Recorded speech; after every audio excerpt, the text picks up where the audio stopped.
Yeah, yeah. Yeah, shark in the gun, got the knowledge for the college. Football show breaks down the odds like scholars. 3-unit bangers, stack your cheddar like towers. Ride the wave to fame, flex in the midnight hours. 9 words of lifestyle, spitting flames, no pity. Dominate the board like kings, ruling the city. Sports, gamble, and hustle, money moves so gritty. Cashing tickets every Friday, life looking pretty. Ride the wave, feel the rush, hit your game. Shark in the gun, setting fire to the name. 3-unit banging, stacking chips, no shame. Friday night sports kings claiming that fame. Analyze stats, break bread, no sweat. 3-point spreads, risk life, major bet. Cash in pockets, feel.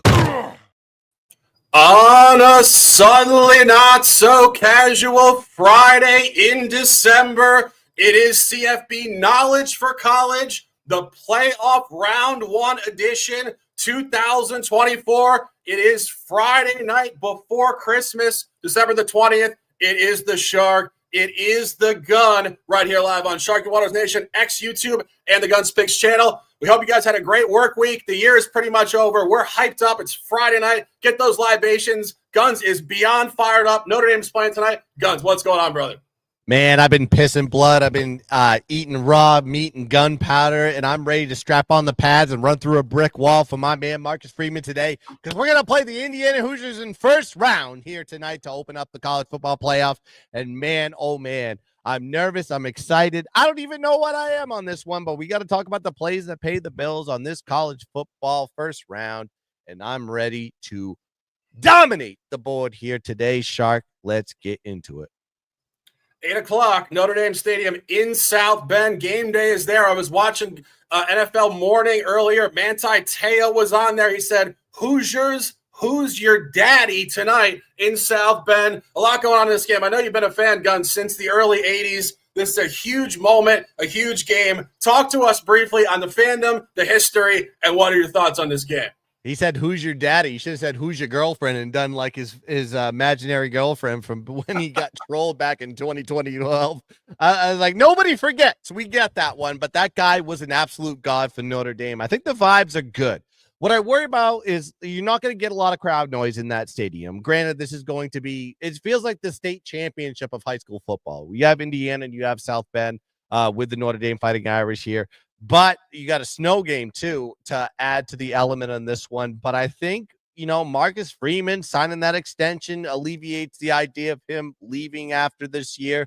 I think everything as far as the vibes go, the defense is looking pretty impressive. You have a lot of these coaches, especially the defensive coach that is on the defensive coordinator of the year. So I think everything is going the way it's supposed to go going into this game. However, we're going against the GOAT. We talk about Cignetti all the time. Cignetti is the one that I worry about the most here. But in the FC, he might have been dominating the FCS. He has yet to show that he can establish himself in the FBS program, right?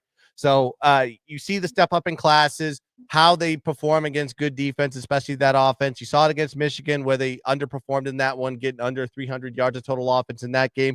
Against Ohio State, same type of scenario in this one. Can that happen today versus a Notre Dame defense that is top 10 in the country in most statistical categories? You can say everything you want about the strength of schedule, but Indiana has faced the strength of schedule that Notre Dame has. But when Notre Dame had that step up in class, they were able to win those games where Indiana hasn't. So we're going to see, could this be a close game? I surely hope not. I do hope that Notre Dame wins this one outright, but I like the total on this one. And I think the misconception I'm seeing from the total is you see snow, you see cold, you assume that it's going to be under, but this is 50 and above as far as the total goes. And what it plays into is what these two offenses want to do. You have a Notre Dame team that has averaged 47 points per game in the last 4 games and 31 points or more in the 8 straight games. And Indiana is 6 and off opponent scoring. However, they accomplished that versus a weaker schedule. So I think there's a step up in class element here. And Indiana is 9-3 to the over. Notre Dame is 3-0 to the over as a single digit favorite, 2-1 to the over when the total is 50 points or more. So I'm leaning towards the over on this one here today. I see it at 50. I see it at 50.5. It's kind of ticking up and down here and there. But I think that is probably the way I'd want to go with this one. I think both teams are going to be able to run the ball efficiently. in this one and move the ball up the field. And don't sleep on this Notre Dame passing offense, because they can move the ball. They're putting up 200 plus in the last 4 games with Riley Leonard getting comfortable in that offense. So look at a high scoring game. Could be by margin by Notre Dame. It could be a close game. I don't know about that, but we shall see. I think the total is the one to play on this one. Yeah, jumping off it, going official here. Notre Dame at -6.5 for a half unit. My brother's in the house. We're going out to dinner. It's the last Friday before the holidays. Not a big sweat, but it is a big sweat for the Gun. And I want to jump off it because I want to talk about Indiana here. Indiana is the perfect example of a team that started scorching hot. Kurt Cignetti, season 1, catching a soft schedule by storm and really covering at an alarming rate out of nowhere for the losingest team in FBS history dating back to the late 1800s. Started this season 9-0 ATS. Totally unsustainable, very impressive. They hit the wall in week 11 at home against Michigan. 14 points favorites, adjusted to the average, 20-15 win, non-cover, almost lost in their home stadium. And we talk about this in pro football, collegiate football, and basketball. When you're running a clean sheet, then you don't cover almost lose. You're about to lose a game. What happened in week 13 at Ohio State? Blowout loss, 38-15. They had it coming. They're a great story, and they have it coming here tonight again. And you go to the Notre Dame side of this game. As I mentioned, Guns has been a fan for what seems like the last 40 years. I think he was born in Notre Dame Stadium, potentially. But Notre Dame has not won a championship since 1988. And if we're being really honest here, this is by far their best opportunity, not necessarily because they're the best team they've ever been. There's extreme parity in the playoffs this year. 12 teams, not really a noteworthy number 1. And Notre Dame has performed great this year against ranked opponents, going 4-0 ATS, covered in the opener on the road at Texas A&M, what seems like an eternity ago, August 31st, still in the summer, got Louisville, got Navy, and got Army. And you talk about home efficiency.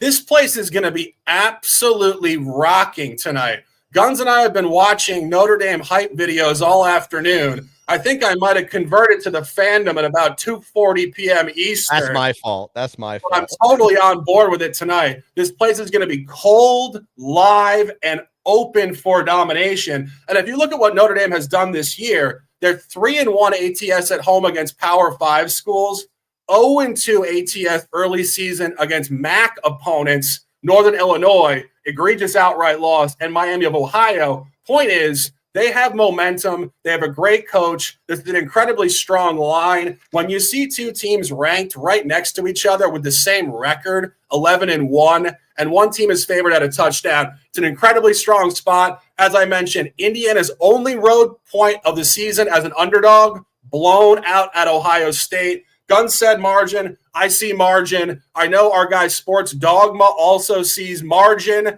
We love this play. As I said, half unit. It could be 5 units. It could be 10. All money versus units is all over the place in this sphere. Just let it be known. We love Notre Dame tonight. Take it at -6.5, and let's dominate. Segueing to tomorrow, December 21st, Saturday morning, leading into the afternoon, high noon. Saturdays are for sending it. Clemson on the road in Texas. Interesting matchup. Big number at -12. I have some comments. This is probably the hardest game to cap for me, but the Gun is centered on the under at 50.5.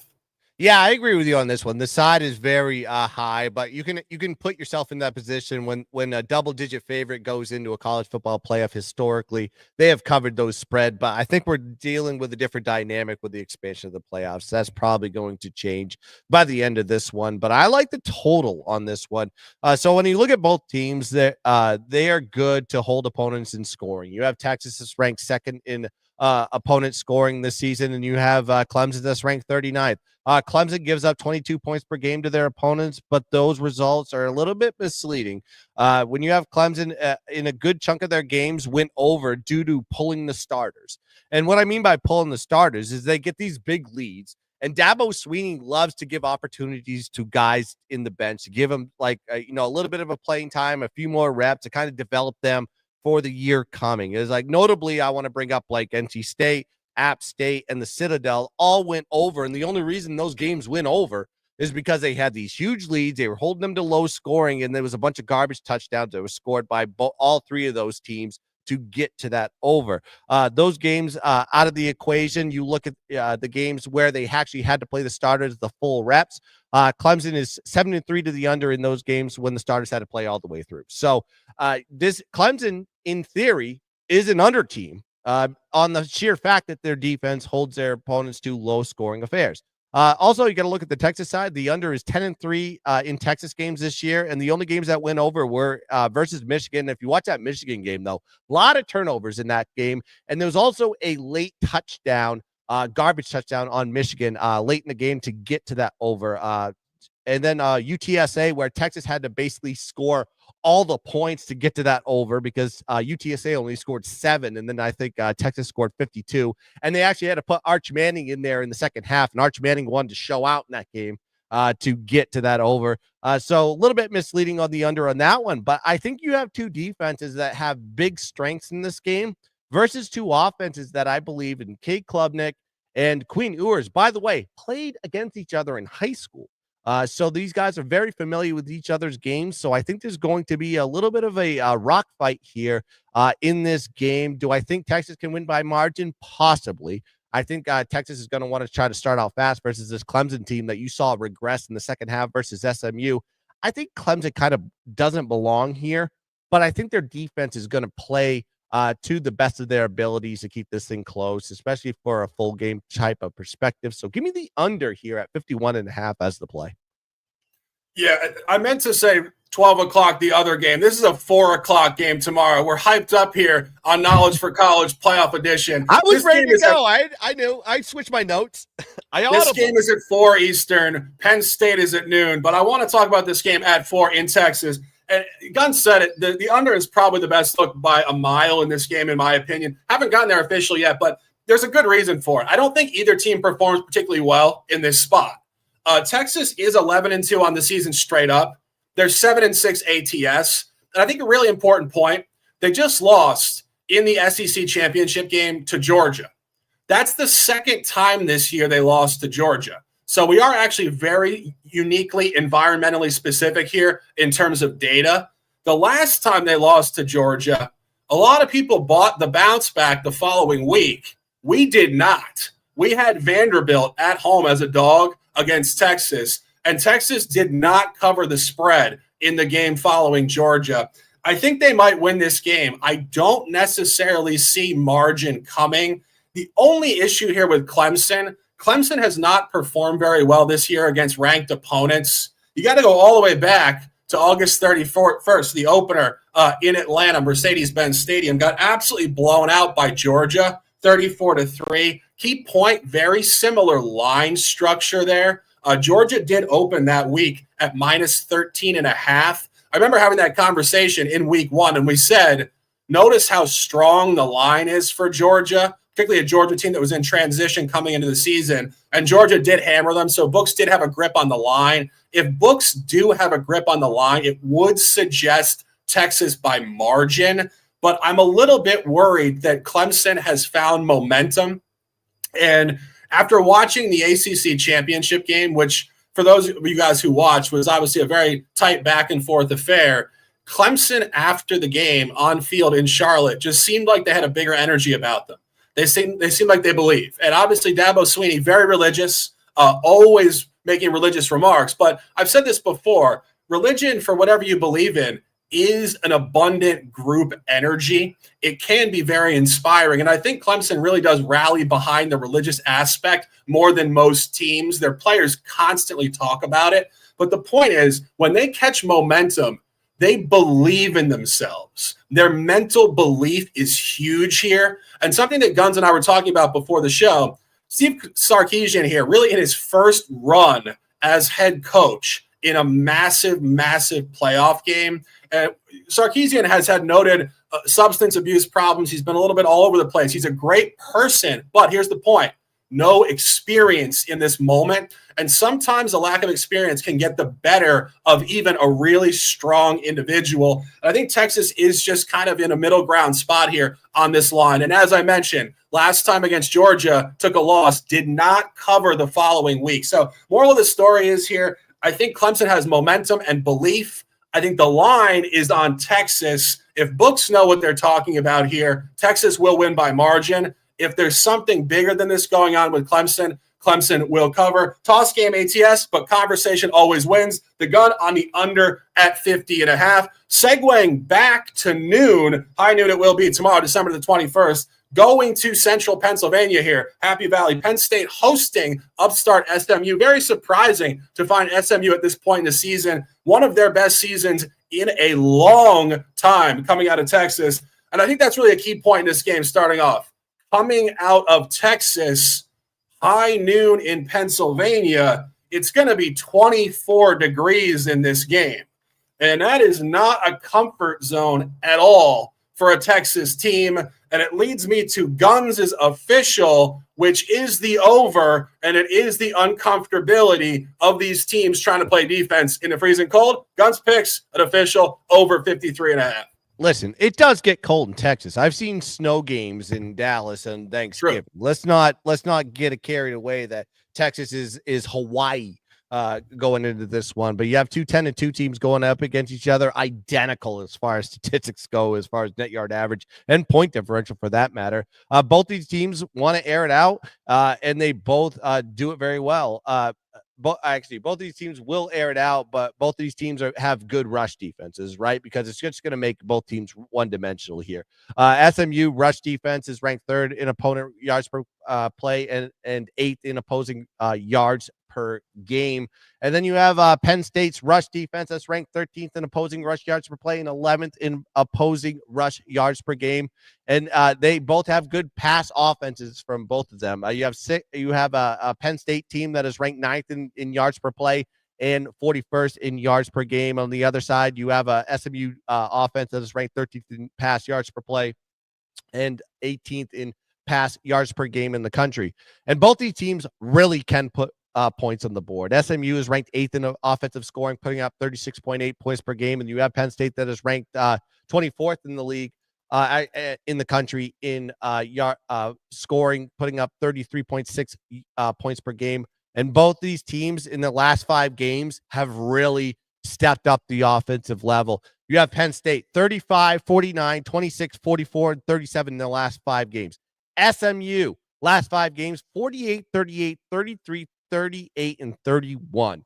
So they're putting 30 plus in most of these type of situations. And you look at the quarterback type of situation, I think this SMU team is identical to Oregon in a lot of cases. You have the quarterback situation with Dylan Gabriel. He's put up 3,500 passing yards, 8.8 yards per play, 28 touchdowns, 6 INTs, 3 yards per carry. And then Kevin Jennings really put up some numbers, 3,100 passing yards, 8.9 yards per attempt, 22 TDs, 6 INTs, 4.1 yards per carry. And then on the running back side, you have Jordan James for Oregon.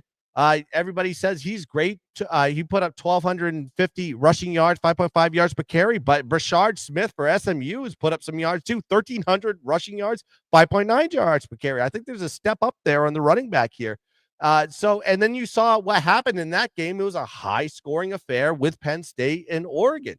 Also, SMU 2-0 to the over as a dog this season. And then you have Penn State. Games have gone over 4 straight, and 4 out of the last 5. You look at the games that have gone under for them. Kent State, Illinois, UCLA, Ohio State, and Washington. Those are the games that went over for them. But the total here is sitting at 53.5, 54, depending on what books you're looking at that. So when Penn State games have a total of 50 points or more this season. Penn State is 5-1 to the over. And this, everybody says, oh, the weather is bad. Oh, the wind is coming in. Oh, it's going to be so cold. But then why isn't the total 46? Understand what the numbers here. You have two very high octane offenses going up against one another. And quite frankly, you can say what you want about the Penn State defense. They're very vulnerable when there's a step up in class. And people say SMU is not a step up in class. Who says? This is a team that is competed with everybody, won the games they needed to. And the way they lost in the games that they lost were a lot of outliers, including the one in the ACC championship that did go over. But let's look at the total here and take the over here at 53.5. That's what I like here. SMU, Penn State over the total, 53.5 as the play. Yeah, I would agree. I was looking at this afternoon, and it definitely leans towards the over. And you were mentioning it, but I think a really interesting correlation to Penn State covering at home this season has been improved offensive efficiency. They started 1-4 ATS early season in Happy Valley, really not scoring the ball particularly well against a couple MAC teams, UCLA and Illinois. But since then, they are 2-0 ATS last two, put up 35 against Washington and 44 against Maryland. I was talking to somebody before off the record, and they said, well, Maryland has a terrible defense, so you got to throw that out. And I said, have you seen SMU play? Turnovers and touchdowns. The two T's of MSU or SMU. Turnovers and touchdowns. You saw it in the game against Clemson. The kid comes out and throws a pick on the first possession, and the game immediately explodes with points. And as I mentioned when I opened the game, this cold weather does not mean defense. If you actually think about, if you actually think about the turf up there, it is natural grass. When this is overnight in the teens, it's going to make the ground very hard, like a hard concrete. And what happens is these guys have metal spikes on defense. They're going to be sliding around like they're ice skating. Does not lean to defense at all. I think this is an incredibly sharp take from the gun. At high noon in Happy Valley, take the over at 53.5. Big time football at 8 o'clock. This game we are honed in on at the highest level. Going to Ohio Stadium, the Horseshoe, Columbus, Ohio. Buckeyes -7. I have comments. Guns has comments. We got an official with my brother, Old Man Who Bets. Guns, open the conversation. Talk to me on this one. Yeah, it's going to be an electric game, and I think there's going to be a bounce back here for the Buckeyes. You have a Buckeyes team that is 10-2 on the year. You have a Tennessee team that is 10-2 in the year going in this game, but both teams very equal on both sides of the ball when you look at them on the offensive and the defensive side. You have Tennessee that is 50th in offensive scoring. You have a OSU team that is 12th in offensive scoring. On the Tennessee side, you have a defense that holds their opponents to low scoring. They're 4th in opposing scoring. And then you have Ohio State that is ranked number 1 in the country in opposing scoring. And what does Tennessee want to do? They want to run the ball. They're 11th in rush yards per rush play percentage, 29th in rush yards per play, and 10th in rush yards per game. And then Ohio State is one of the best rush defenses in the country. So there is a step up in class as far as going up against a great rush defense in Ohio State. They're 5th in opposing rush yards per carry, 6th in rushing yards per game. And their pass defense is not too shabby as well. So if they want to make them one-dimensional and get into the pass game, you're playing into Ohio State's defense perfectly. 7th in opposing pass yards per play, 2nd in opposing opponent yards per game. And their pass rush is ranked 2nd in the country in QB sack percentage. So there's going to be some pass rush there for Nico, who is a young quarterback that has not been experienced in this type of situation in the college football playoff.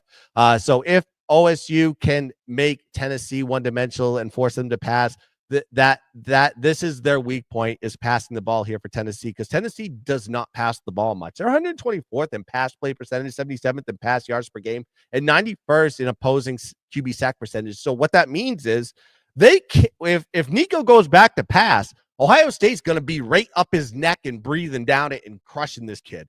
So that is a little bit of a concern here when you're looking at the Volunteers. If you're looking to bet on them, and OSU plays their best at home this season. They score 38 points per game on average, and they only give out 9 points per game.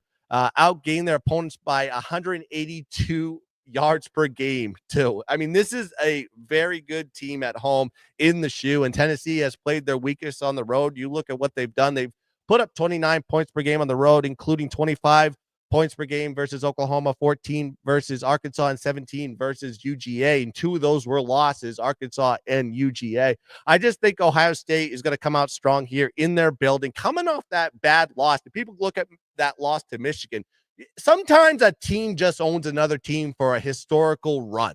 And Michigan, for some reason, is in Ryan Day's head, and it affects your game plan, it affects your mentality going into that game. You feel like you have to do something different every time. I don't think Ryan Day is going to deter from what makes that team successful, because they have the most elite wide receiver quorum in the country. They have a good passing quarterback in Will Howard.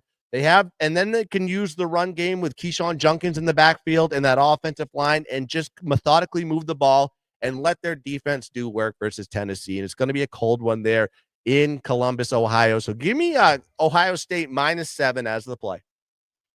Yeah, great analysis, saying so many great points. I'll jump off it. I think really the first point I want to discuss here is this environmental analysis. This is the third game we're talking about here. Notre Dame tonight, Happy Valley at noon, 8 o'clock at the Shoe, where you have a home team favored in massively advantageous weather conditions. And this is 100% that. This Tennessee team in Knoxville is not used to mid-20s at night in Ohio in December. And even further on this, Josh Heupel won a national title with Oklahoma in the 90s. If you see this guy now, he looks nothing like a D1A starter. He does not invoke competitive passion like the dog you need to lead your group into this stadium. It's nothing personal on this guy. I'm sure he's a great human being. He's not the dude for the job tomorrow night in this stadium. And this quarterback, Nico Imaleava, I believe. These names that will throw me for a I just call him Nico. There's no other Nico in the sport. I mean, that's the Nico you know. Just call him Nico.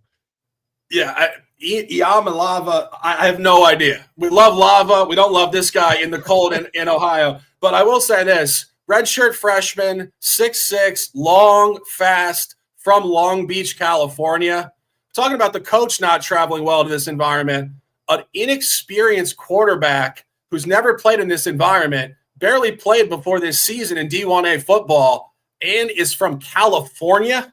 This is the worst, most hostile situation he will have played in his career in FBS football. And this horseshoe crowd, our guy James is chatting it up. I know he's from Central Ohio, I believe the Akron area, Columbus area. It's blue collar, and blue collar is great for numerous reasons. But I'll say this, with sports fandom, hyper competitive people that know how to grind and work, and they bring that energy to the stadium. This place is going to be absolutely raucous, loud, elite energy, and it will be 23 degrees at kickoff, slightly overcast. It's just a brutal spot for Tennessee. And you want to talk about line strength.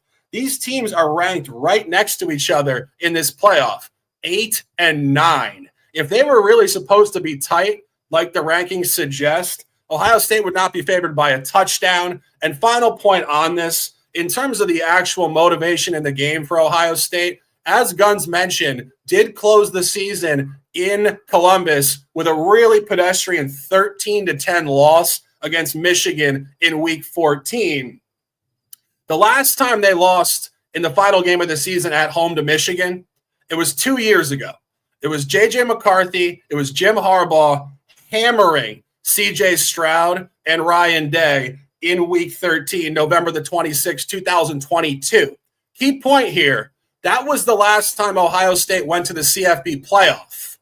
They went to the playoff off getting blown out by Michigan in their home stadium, and they played a great game against the eventual Nationals, Georgia, losing 42-41 and covering the spread plus 5.5. And in that game, Stroud was absolutely balling, 38-24 lead at the half, Georgia got a late touchdown to win. I think Ohio State could have won a national title that year. Got something in that one.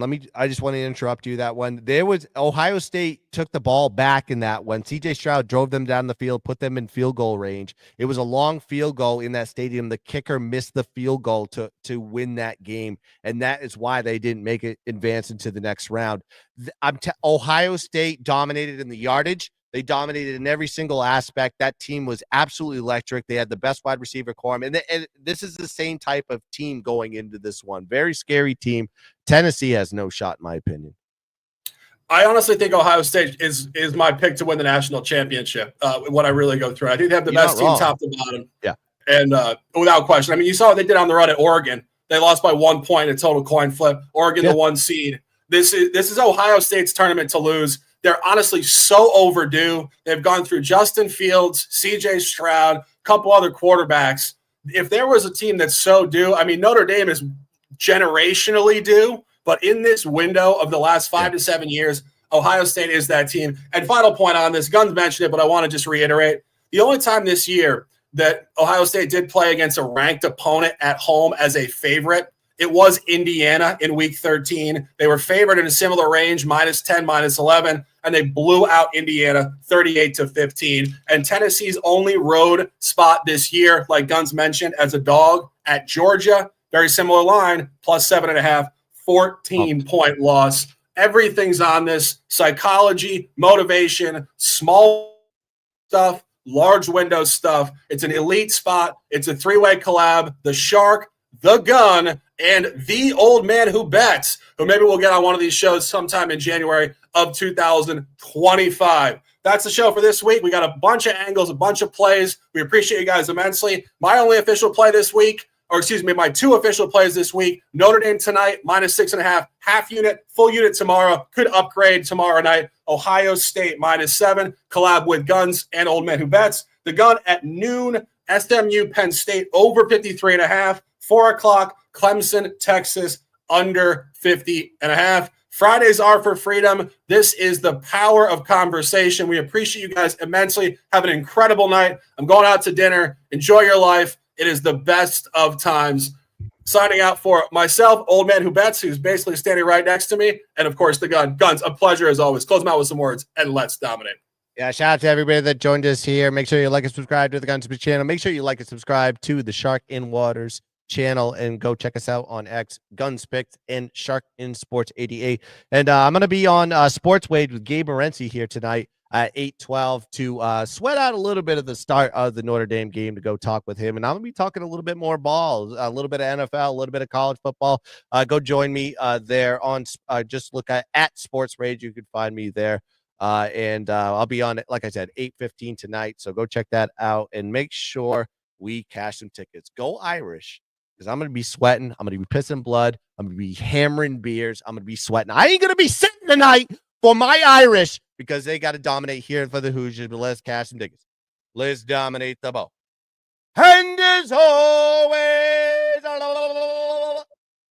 let's keep dancing. Yeah, bang!